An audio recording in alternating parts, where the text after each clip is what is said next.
Okay, well then let's turn the meeting over to Anita Christie. She is the director of the New Beginning Pregnancy and Parenting Help Center? Not a help center. Used to be called a help center. No help. No. New Beginnings Pregnancy and Parenting Center. And Parenting Center. Okay, so do you want to take this one? Because these are our roving mics for when you go Q&A. Yeah. Oh, yeah, let me, I didn't want to be blinded by the light. Okay. I'm not used to speaking, so can you hear me? Yes. Okay, thank you.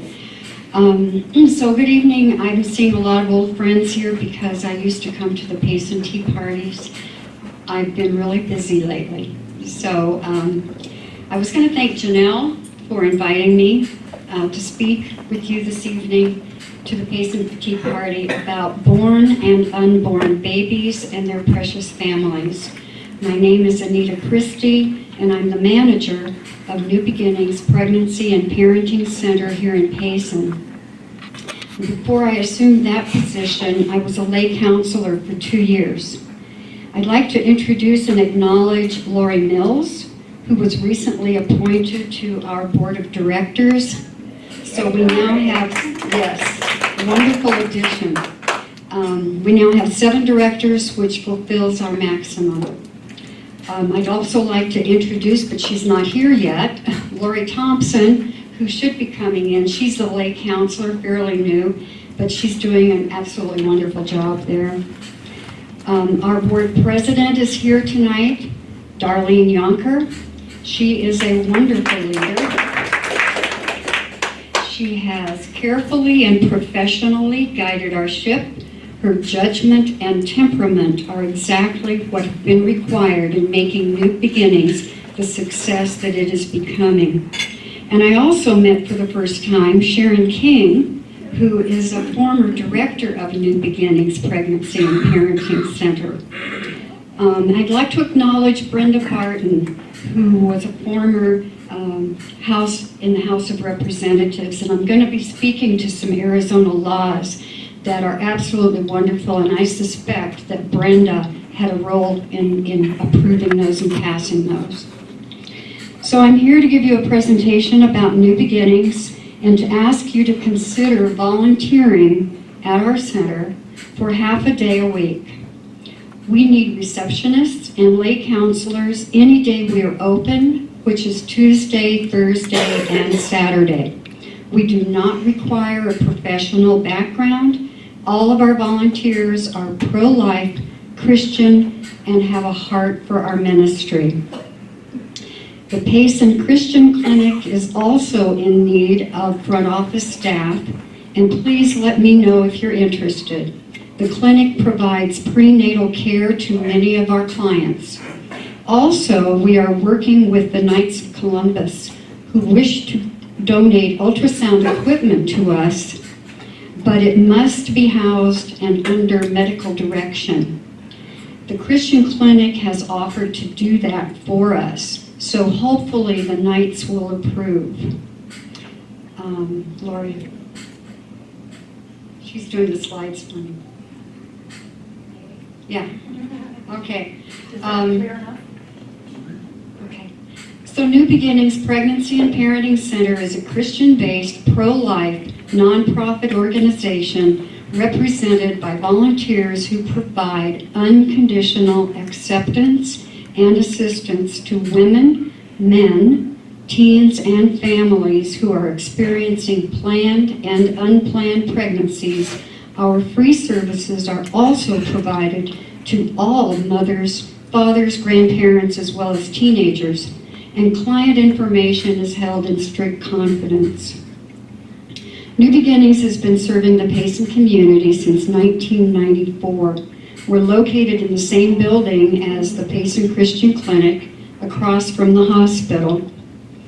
That said, we recently secured a 5-year lease from Banner Hospital on a larger building at 111 East Frontier across from Compass Bank. We'll begin to move into this building in the next couple of weeks. And as an aside, Darlene's husband, Dean Yonker, has been the volunteer project manager on getting the building up and running. He has been mostly an unsung hero.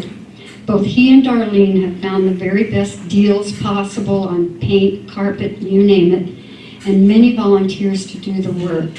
Darlene has impeccable taste and has chosen the colors for everything. So we have a website, newbeginningspayson.org, and we are on Facebook. So all of our services are free, including pregnancy testing, as well as Earn While You Learn educational programs that cover a wide range of subjects, all the way from pregnancy, fetal development, child development, parenting and step-parenting, relationships, sexual integrity, sexually transmitted diseases, life skills, Bible lessons, and even how to manage money and choose a roommate. And I just saw Lori walk in. I mentioned you in the beginning. Okay, perfect. We have I wanted to mention, by the way, I was talking with Sharon King. The backbone of our curriculum is the Earn While You Learn curriculum, and she is the lady that brought that to us.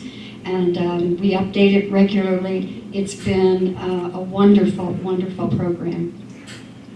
So we have over 600 pieces of curriculum, which we must constantly update to remain current. So this is how it works. Our clients earn parenting and life skills points at every appointment. They use their points to purchase items in our parenting shop or to purchase gift cards to local businesses. Our client makes an appointment to meet with a lay counselor. The client watches an educational DVD while filling out a short questionnaire related to the lesson, takes homework to do over the week, brings the completed homework to the next appointment. Points are awarded for each activity. One of our newest programs is an 8-session Christian-based curriculum titled Effective Parenting in a Defective World. This program is of great value to anyone who is parenting or will be parenting. This isn't the world that many of us grew up in. Kids today are under tremendous pressures, influenced by drugs, sex, and violence. They are being taught that evil is nothing more than a social construct. This curriculum shows parents how to help their children navigate this world and remain anchored in God's Word. The program educates parents on the important roles that both mothers and fathers play in their children's lives. It answers the question, what do you really want for your children? Another new program is a 4-session Christian-based curriculum on marriage. Staying in love. Falling in love is easy. Staying in love requires a plan. By Pastor Andy Stanley. He guides you through a proven plan to help you keep romance alive and deepen your commitment to one another. So what's all this Christian stuff, you may ask? Doesn't that put off some of your clients? Well, most of our curriculum is secular and very practical, simply by the nature of what we do. However, the majority of our clients identify as Christian, but even those who don't tend to be open to Christian principles, even the Wiccans and the atheists. So we help strengthen those who are weak in their faith and introduce to the lost the unconditional love of Jesus Christ. As I mentioned earlier, our clients earn parenting and life skills points for each completed educational lesson. They can spend their points in our on-site shop to purchase diapers, clothing, toys, furniture, strollers, blankets, all of which have been donated by our caring community. Or they can spend their points in exchange for gift cards to Walmart, Big Five, and other local businesses. Not everything must be earned through our point system. We have free maternity clothes for our clients. We also have free baby formula that's been donated by Dr. Booth and Banner Hospital. Every woman whose pregnancy tests positive receives a positive pregnancy bag stuffed with gifts and homework. And that's what this is. That's our positive pregnancy bag. If they remain reasonably faithful to our program, then when they're within about 6 weeks of delivering the baby, they get either a boy bag or a girl baby bag. And I brought the boy baby bag if you want to look at all the stuff we put in there. We're supported by financial donations from our community churches, businesses, and individuals. In fact, I've seen some people here tonight who have donated to New Beginnings, and I want you to know that we are extremely careful with how we spend your money, and we thank you. Also, all monies received by the New Beginnings Nook, our thrift shop located on Main Street, supports New Beginnings. I have to apologize for this picture, it's very old. The volunteers at the Nook have transformed it into an absolutely delightful place to shop. The Nook also needs volunteers, and they are open Tuesday through Saturday. If you're interested, please see Lori Mills. She has applications. So New Beginnings believes in the sanctity of human life. We do not provide or refer for abortions. Rather, we are a safe place where clients can talk confidentially about their concerns and fears.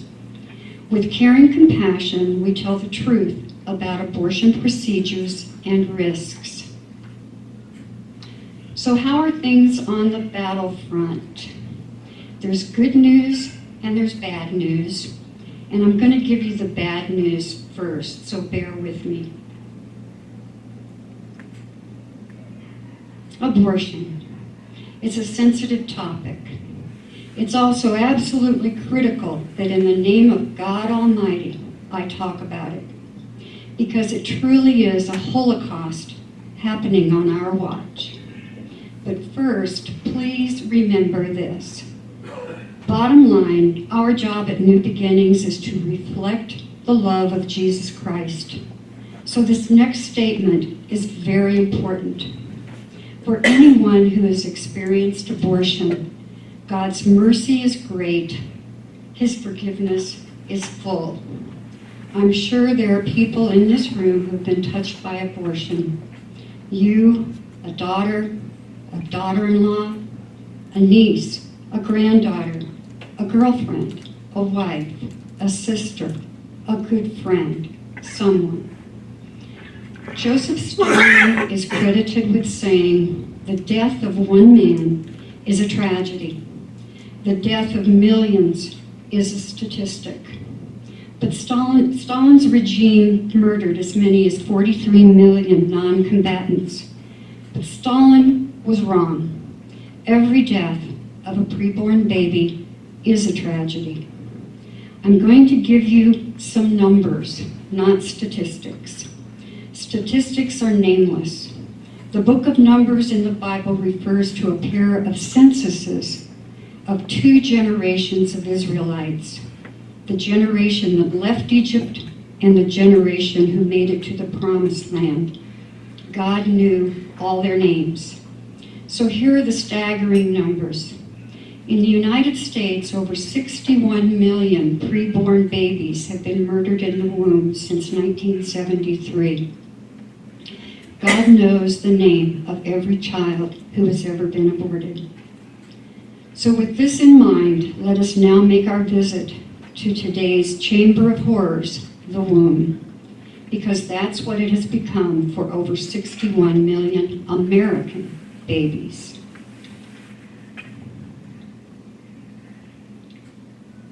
Planned Parenthood stops the beating hearts of over 320,000 babies every year. As of this writing, they have murdered nearly 61,000 so far this year.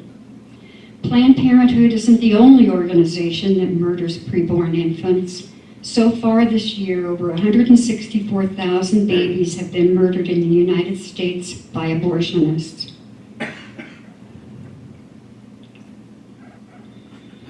Planned Parenthood kills more blacks in 14 days than the KKK lynched in 100 years.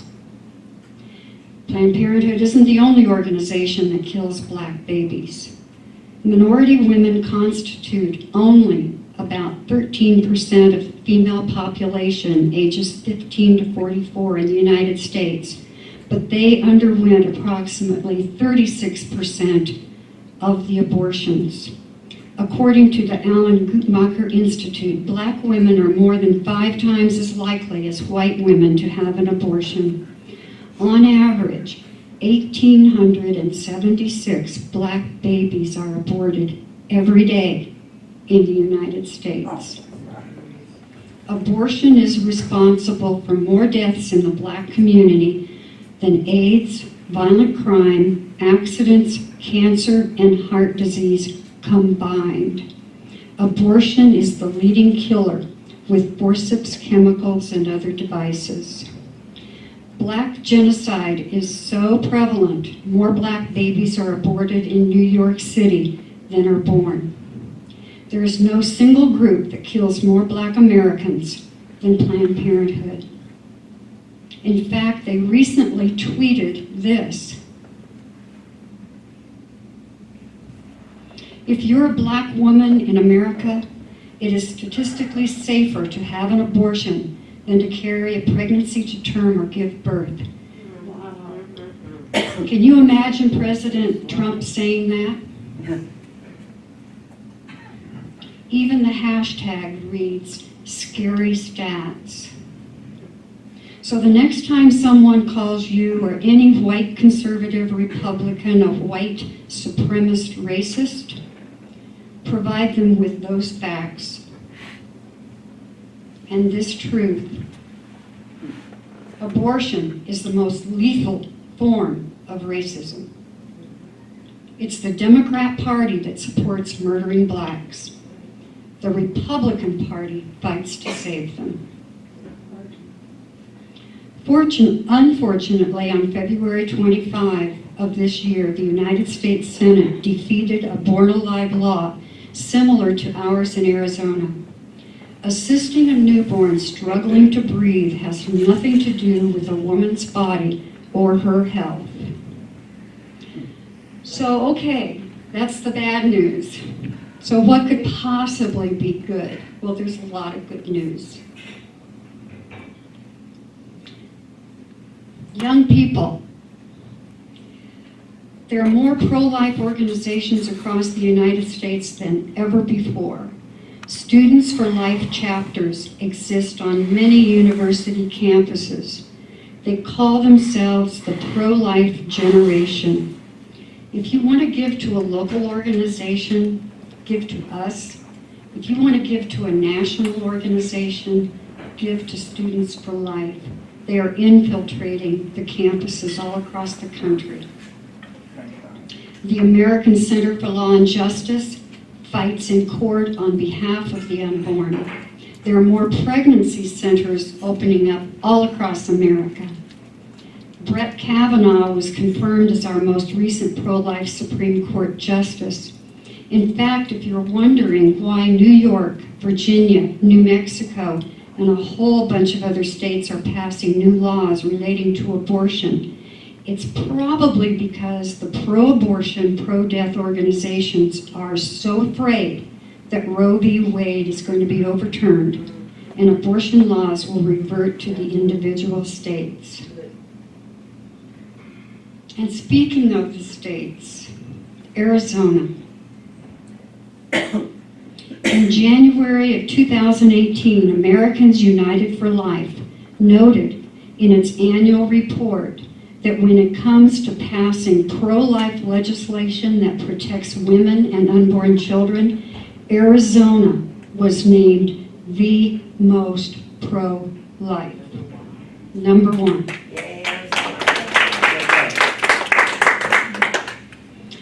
Since 1995, the Center for Arizona Policy, also known as CAP, has supported 30 bills that have been signed into law that promote and defend life.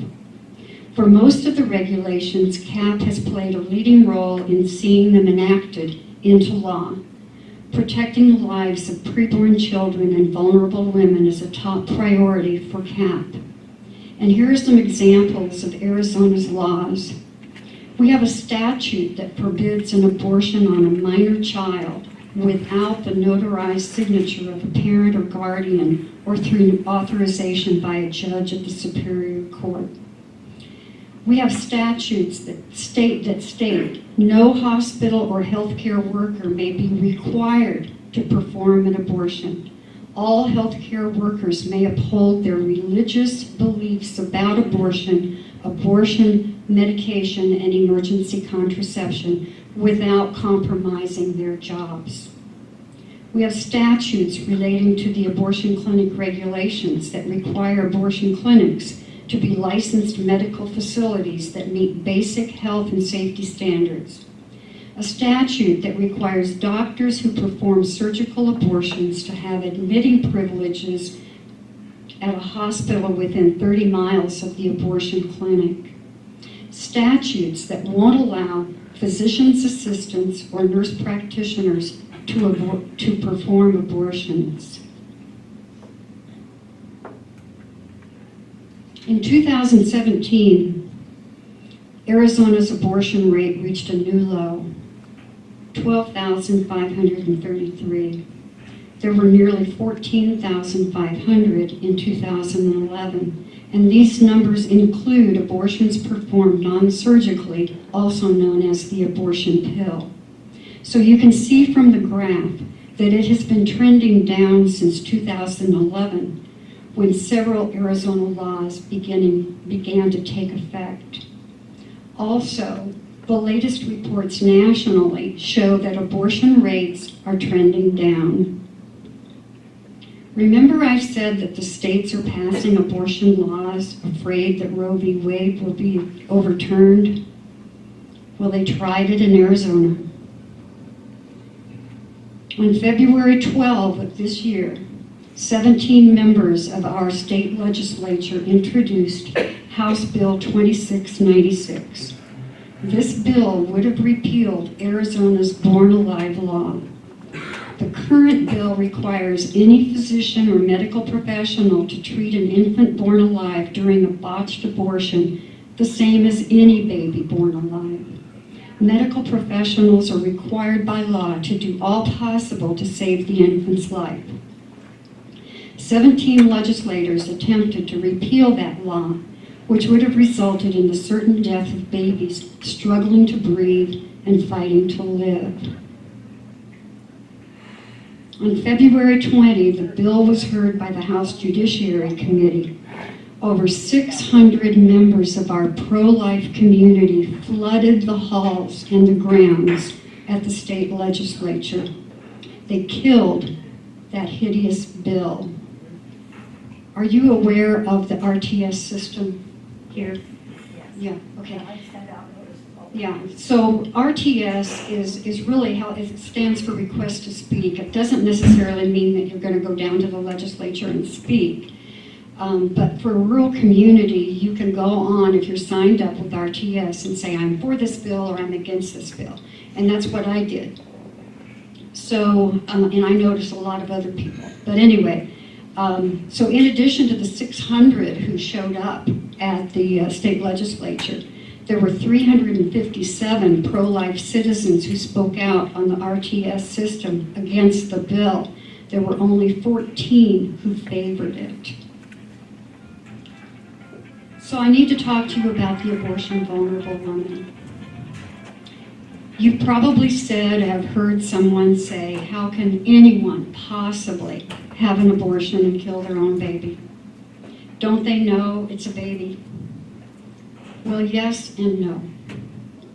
When someone comes to the center for a pregnancy test, we go on high alert. We have, at most, 60 minutes to determine if she's abortion vulnerable, and if she is, encourage her to choose life for her baby.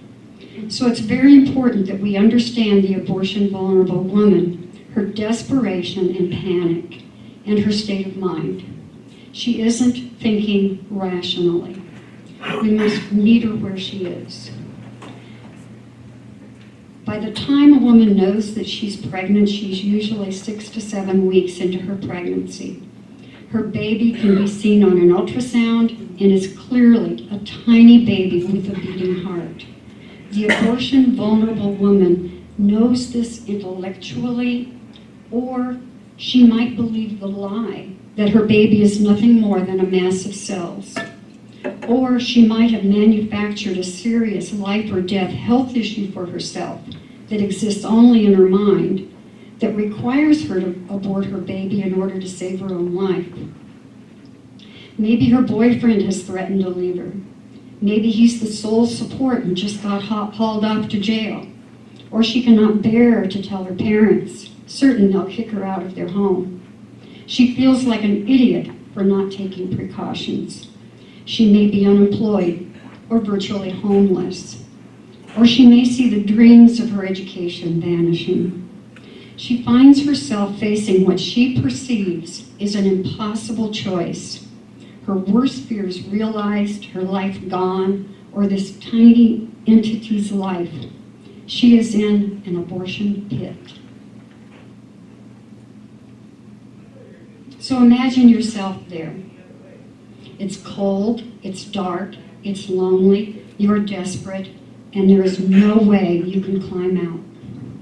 And then, up above in brilliant neon lights, filling up the sky is what you perceive to be a simple solution: a legal abortion. Abortion seems like the perfect solution for getting your life back on track.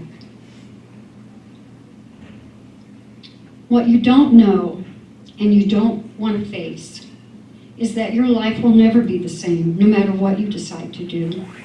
When you are pregnant, you aren't a mother-to-be, you're a mother. You don't know that in choosing abortion, you are going to face emotional as well as physical side effects. And these side effects can affect you immediately after your abortion and even years later. You don't know that you will likely face months, even years of depression.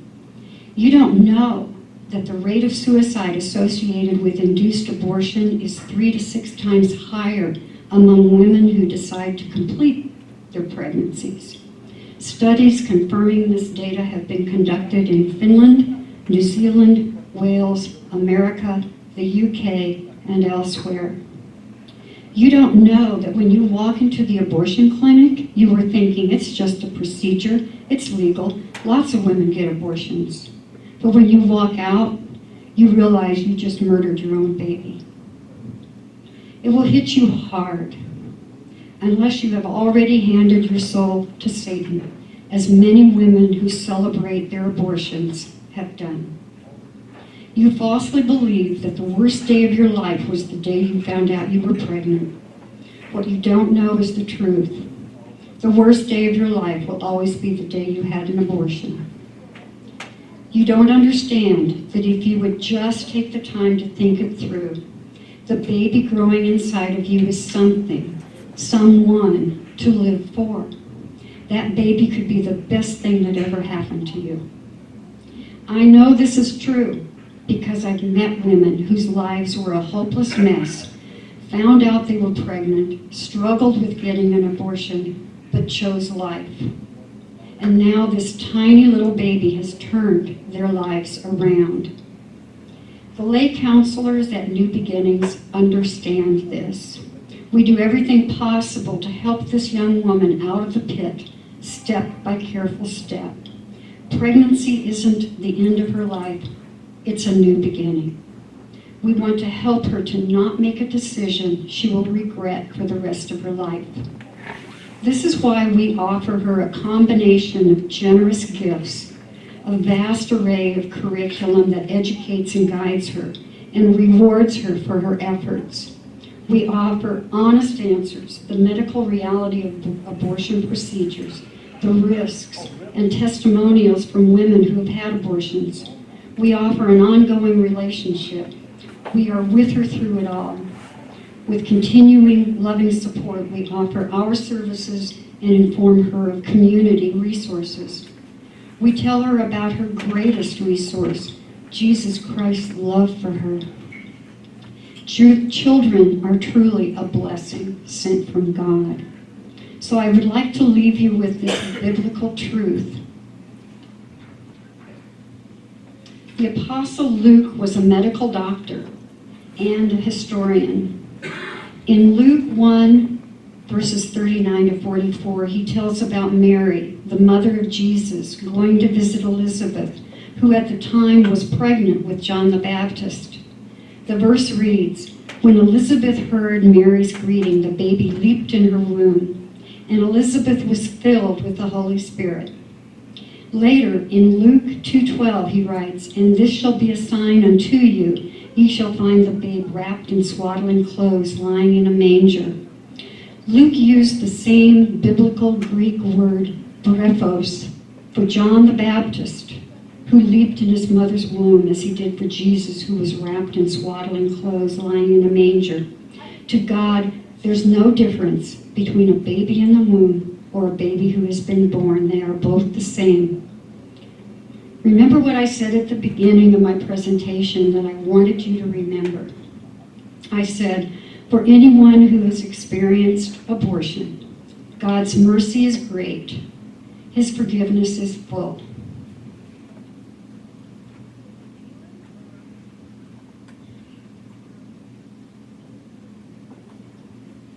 He isn't the only one who's ready to forgive.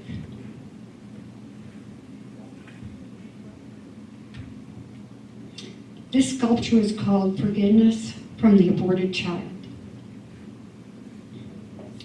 So if you know someone who's who's facing a pregnancy, whether it's planned or unplanned, or if you know someone in need of parenting support or healing from an abortion, please remember New Beginnings Pregnancy and Parenting Center. We are here to serve them. Thank you.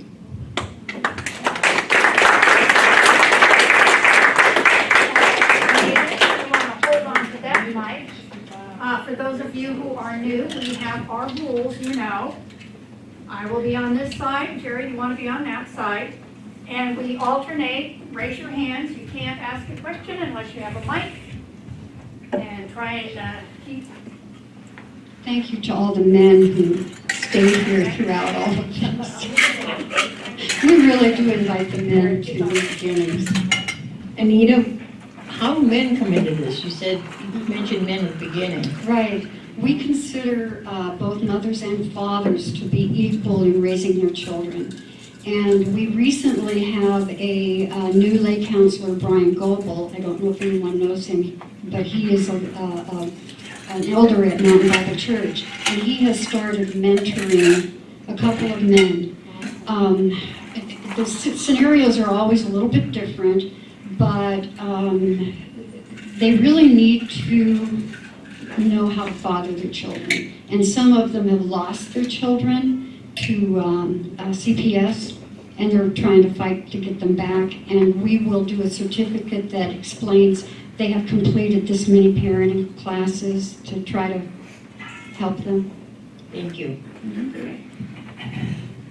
Okay, and then here. Okay, Darlene was next.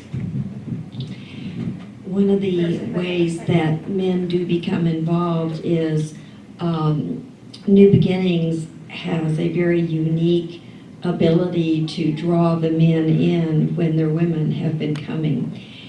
When Dean was looking for electrical switch plates and plugs for our new building, he went to the local electrical store, Annexer, and there was a gentleman working there, and when Dean said, I'm picking up all of this, and there were a great lot of them, for New Beginnings, he said, New Beginnings? oh my goodness, he said, my wife and I went there when we had our first child.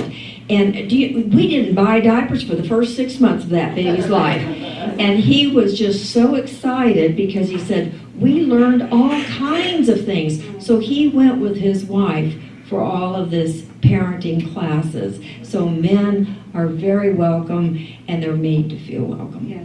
Thank you, Darlene, for that story. I'd forgotten about that. Yeah.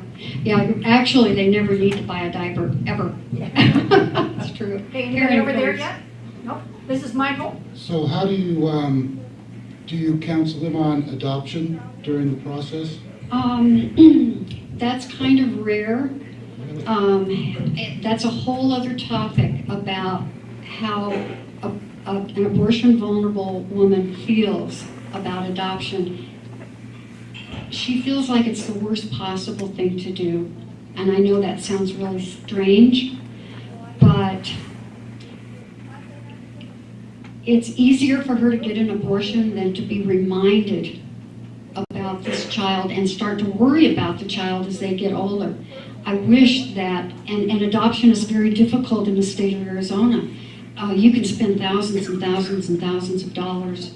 You have to pay for living expenses of the woman, sometimes the hospital bill, and then she still has 72 hours, I think, to change her mind. And they have done that. So I actually think a better thing to do, there are so many children that are in the foster care system, and it would be wonderful for people to adopt them out, that system. We have a question over on that side? Well, I'll give my 2 cents then.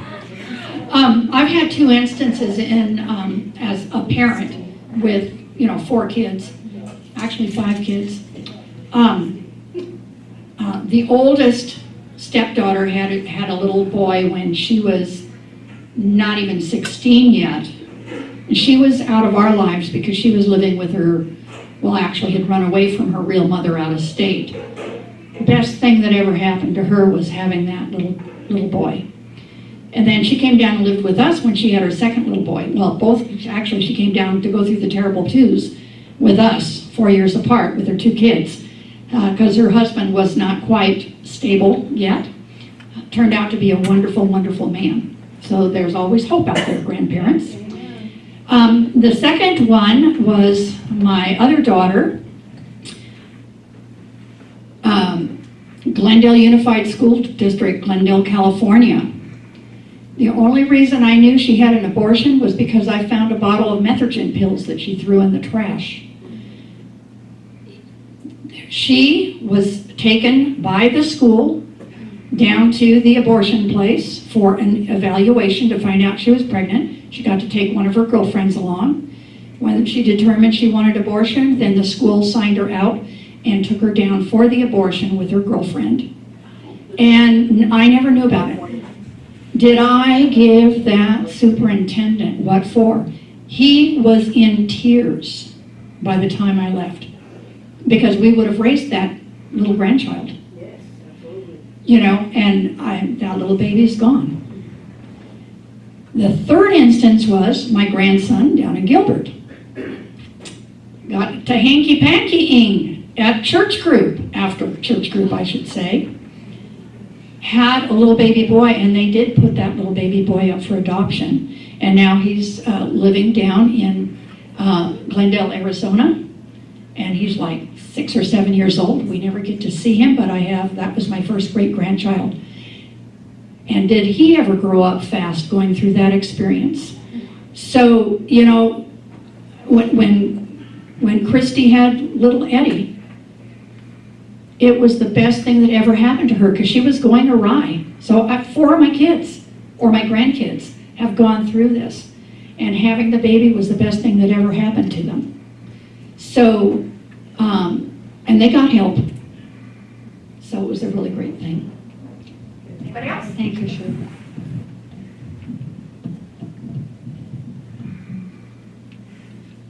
Well, I don't have my watch on. What time is it? Are we going to have an early Yeah, evening? one here. Okay, got a question. How many young people do you have coming to New Beginnings right now? It fluctuates a lot, but between 12 and 20 a week. Between 12 and 12 20? and 20 a week. 20? Yeah. We probably have about twice that active clients, but they don't always come every week. And we had kind of a slowdown with the weather. And we had to close down for a couple days, but that's kind of where we're at. I'm trying to speak to more groups and let people know that we're there. And a lot of times people think we're a crisis pregnancy center, which we are, but honestly, we have a lot of people going through the parenting classes. And I wish I had had all these services when I was young, because there's just so much information out there now. And out of these, say 20, for the sake of the figure, out of the 20 that are there, do you have both the parents coming or just the one? We're living in a culture right now where people are not getting married, and most of the mothers that come in there are single mothers. But we have, Lori knows, we have quite a variety. We have some married couples and we have one couple that got married while they were right after the baby was born. We give 200 points for couples who get married. We give 100 points for every time they have a baby. But, yeah. You want the mic? No, I'm good, and Anita's doing a great job with it, but we do have some that come and when they come and they bring their boyfriend or their husband or whoever, they get double points. Right. So that really adds up and they incentive. get it. And so far, some of the, the fathers and stuff that come in, they're the ones who can come, that we do get to come in, they're very anxious to learn about how to be a good father. And it's great that these resources are there. Not all of them have had good examples in their lives. And so that they have this to turn to is just really great. Yeah, we love for the guys to come in, and you were there when Brian was counseling a fellow. Brian was so excited because the fellow made not one appointment, but 2 more. They can go online to make appointments. And he just wants to be a good father so badly. So. Here's Jennifer again. Did you bring any materials with you? Back. Right now, we just have one. Good, Yeah. that's what I wanted to do. Yeah, and we have some applications. Lori has some applications for a receptionist or lay counselor at New Beginnings and the Nook. And then we do have, and we're always willing to take You donations. did a wonderful job, Anita. Thank really you. did a good Thank job. you. Thank you. I want to share too that it could have been before Christmas, Anita, I don't remember, or maybe right after Christmas. You all remember Doreen Preen. She sits over there sometimes, comes to our meetings, and she is with the county. And the county is having parenting classes, and they do tours of the hospital and all this stuff, and they try offering all of these services. But they're definitely very, very secular services. And so I forwarded the email to Anita and asked her, I said, we churches need to do parenting classes for our young parents that are coming to our churches. And she was telling me about the program. By the way, we're doing Starting Point with Andy Stanley. Oh, really? But, we've done it, I've been through it two different times. For people that are seekers, they don't know. They know there's a Muslim faith, they know there's Catholics, they know there's Buddhists, they know there's Christians, but they don't know anything about any of them. So, it's a really good starting point to learn, from what you learned as a child isn't really necessarily appropriate to you anymore. You need to find an adult starting point for your faith. So there's plugs for various things all around here. So any other questions? I wanted to mention too that the effective parenting in a defective world, I started working with Tom Barthel. He is the pastor of the Rock of Ages Evangelical Lutheran Church, and they have started introducing that program.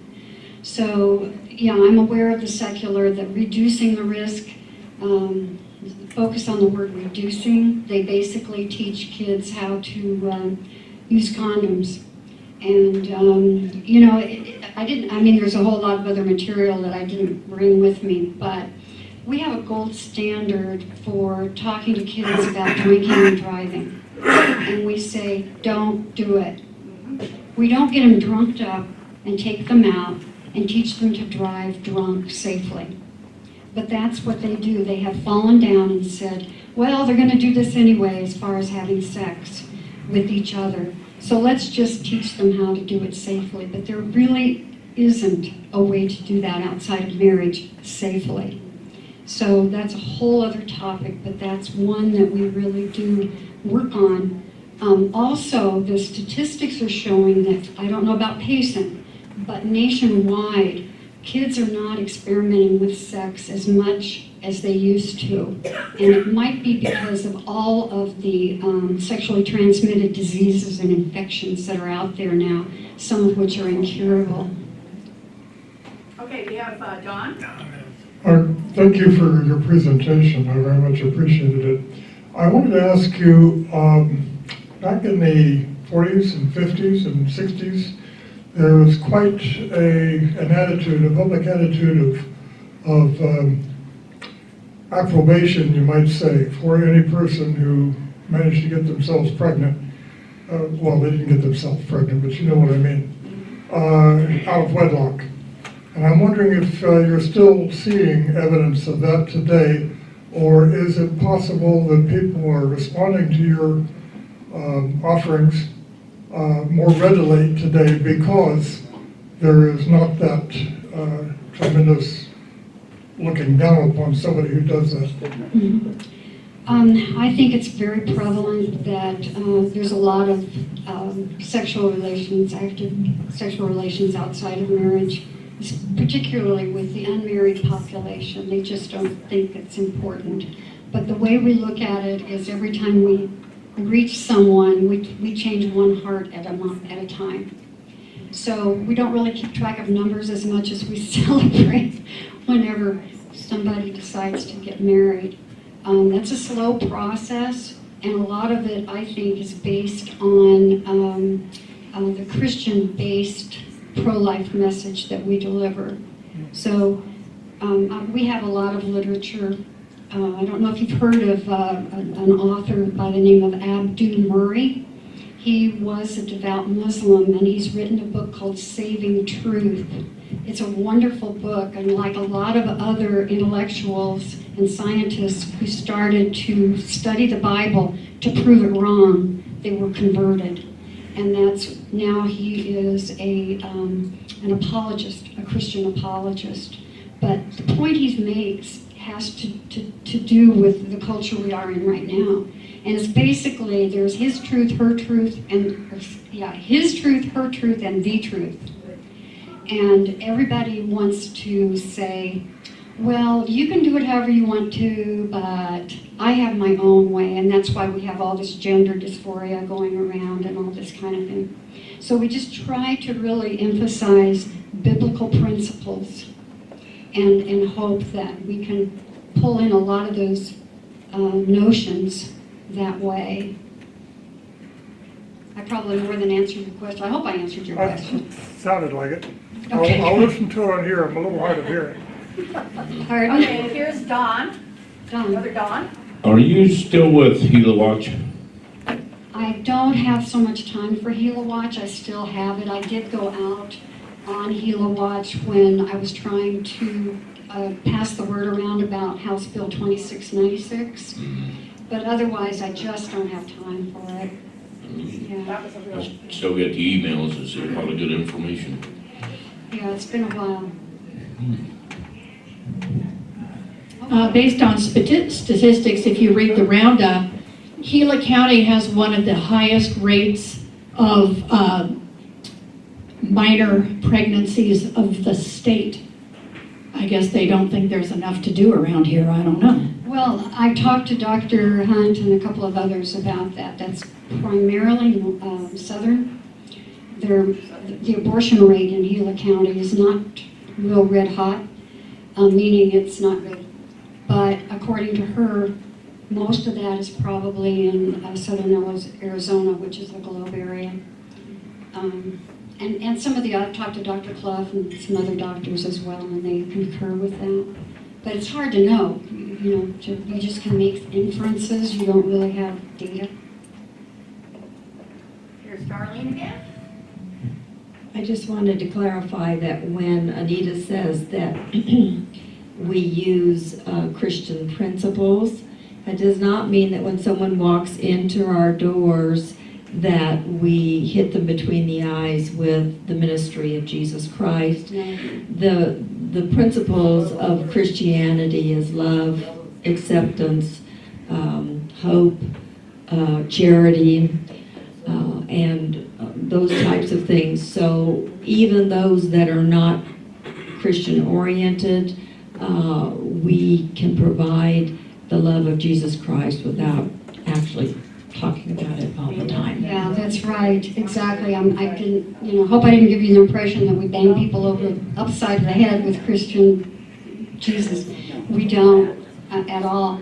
And because it would put off a lot of people, and we want them to keep coming through the door. Everybody that walks through the door and comes back again, we consider a blessing, and that's we want them to keep coming back.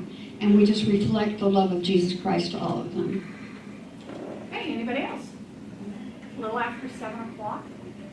We could have an early meeting. Thank you, Anita.